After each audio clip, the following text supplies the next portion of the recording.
Shalom and welcome back to the Rashi Nash. I'm Pastor Matt. And I'm Kara. Thank you for joining with us as we get together each week at this time and share something from the Torah portion. And honey, I'd like to ask you if you would like to talk about feet. This week's Torah portion is called Eikev, and Eikev means heel. And this is interesting because Eikev sort of sounds like Yaakov, or maybe a little similar, because this is where Jacob gets his name. You see, Jacob is connected to the word heel. He was grabbing the heel, exactly. So that's why he's named this. Jacob or Yaakov is related to Eikev, which means heel. And that's this week's Torah portion. Now, Rashi says something very interesting about why this Torah portion is called Eikev. And let me just read this to you. This is from Deuteronomy 7:12. And it shall come to pass because you listen to these ordinances. Here's what's interesting. This word Eikev can also be translated as because. But it literally, it has this connotation of heel. So why does this Torah portion, why do we think that it has something to do with a heel? Well, here's what Rashi says, and I want to get your thoughts on this. Rashi interprets the word Eikev, which literally means heel, as referring to minor commandments that people tend to trample underfoot. Minor commandments that people tend to put under their heel, that we tend to step on or regard as less significant. He explains that the Torah promises blessings not only for observing major commandments, but also for paying attention to the less obvious or minor ones. This teaches us the importance of valuing all aspects of the Torah equally, not just the commandments that we perceive as more significant.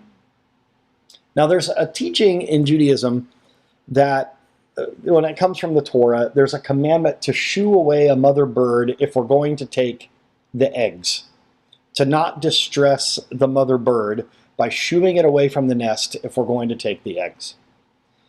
And there is a lesson that is taught that says shooing away the mother bird actually has the same promise of blessing as honor your father and mother. You know that you'll have a long life in the land. It's a commandment with a promise. So since the reward for shooing away the mother bird is the same as honoring your father and mother, Judaism teaches that we should regard a minor commandment with just as much importance as a major commandment because we don't know what the reward will be for doing the minor commandment. Now, what's interesting is, at least in English, in today's world, there is an expression, a figure of speech that people use that if something is less desirable or not as important or disregarded, it is said to be stepped on. Something that is not as good a quality as something else, it's said to be, well, this thing is stepped on. In other words, it's underfoot. It is something that you would just walk all over. And that's basically what Rashi is saying about these types of commandments. Obviously, there are commandments that we think are giant. Don't commit murder. That seems like a giant one. But I really think that smaller commandments that we sometimes trample on, like love your neighbor as yourself, are just as important. We might think, well, I'm not violating a giant commandment. I'm not murdering anyone. I'm not stealing anything. But when we disregard people in our lives and don't love them as we love ourselves, we are just as much violating a commandment of the Torah as if we are doing something major. So do you think that there is an importance, or how do you feel about this idea of if we do well in the small commandments, that we're probably going to be looking after the larger ones? Yeah, makes me think of the saying how, all the commandments can be boiled down into love God and love others. So if you love others, then you're not going to steal, you're not going to murder, you're not going to do all that stuff.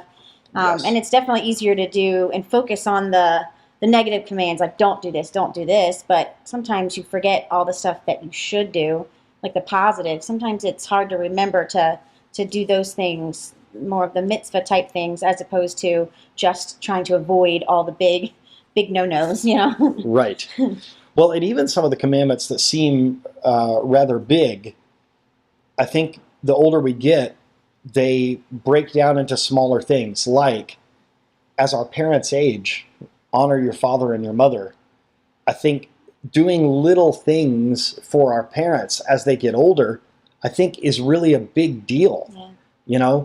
I watched as my parents really looked after my grandmother who passed away a few years ago. She was over 100 years old, but she was still living at home and living on her own. She was very independent. She didn't want to be a bother or a burden to anyone. And I know you would go over periodically and clean her apartment. And she still was cooking for herself and doing her own laundry and all of this stuff. But the little things that my dad would do, for instance, her doctor said she needed to eat more protein. She wasn't having enough protein. And I remember my dad buying her little steaks and making little steaks for her so that she would have meat in her diet, so that she would have enough protein. My grandmother, we called her Granny. She grew up during a time in the United States called the Great Depression, a really bad economic time where they had to eat whatever scraps they could find. And so she was accustomed to eating things like lettuce that doesn't have many calories at all, if any.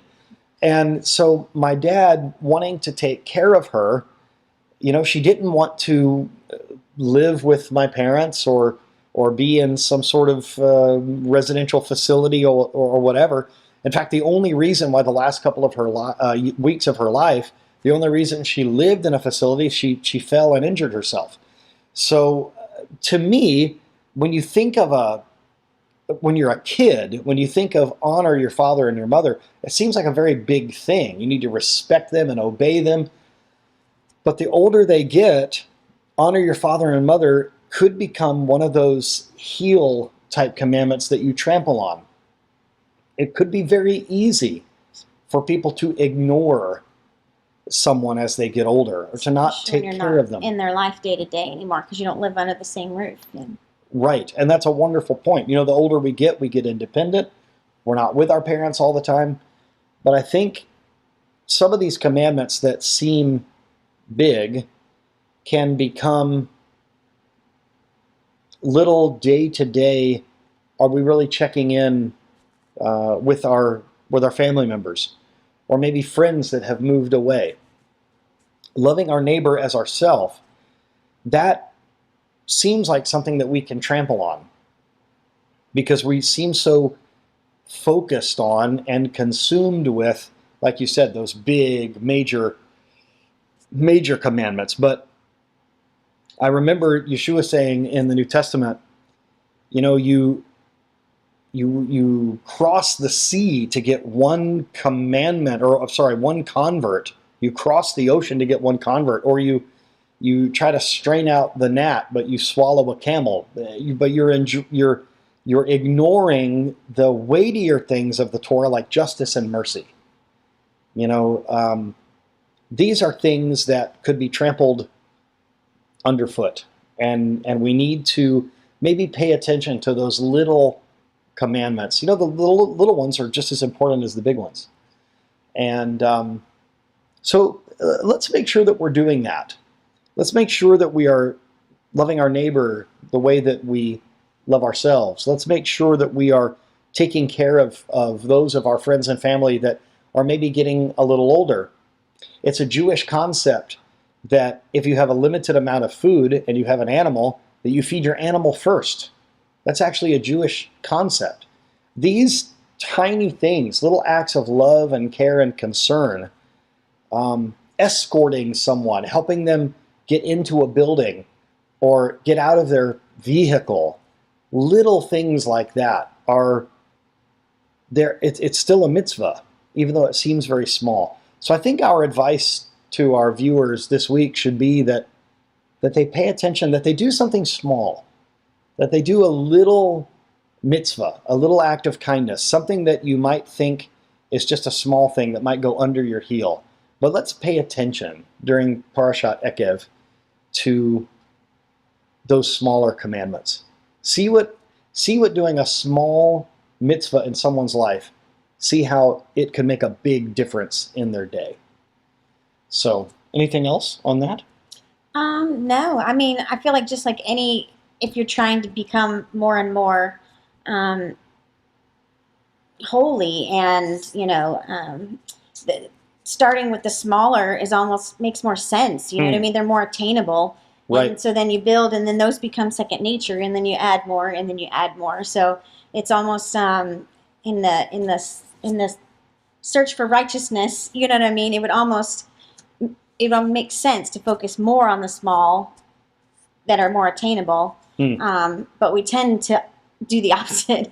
Right. That's very curious. So do you think maybe it's possible for us to look at some of these small things and maybe make them habits in our life to where they become second nature? That's very good advice. That's very good advice for us this week, to start small. Start small with some of these small mitzvot and make them part of our habit. It's been said that it only takes about 3 weeks to create a new habit in your life. Some of us maybe have some habits that we want to try to get rid of. Maybe we have some negative habits, some bad habits. And maybe it would be good for us to try to get rid of some of those bad habits and add some new good habits, some positive things that we can do. So this week, pay attention to your heel. Pay attention to those things that might go underfoot, and to treat them with the same importance as what we might consider large commandments.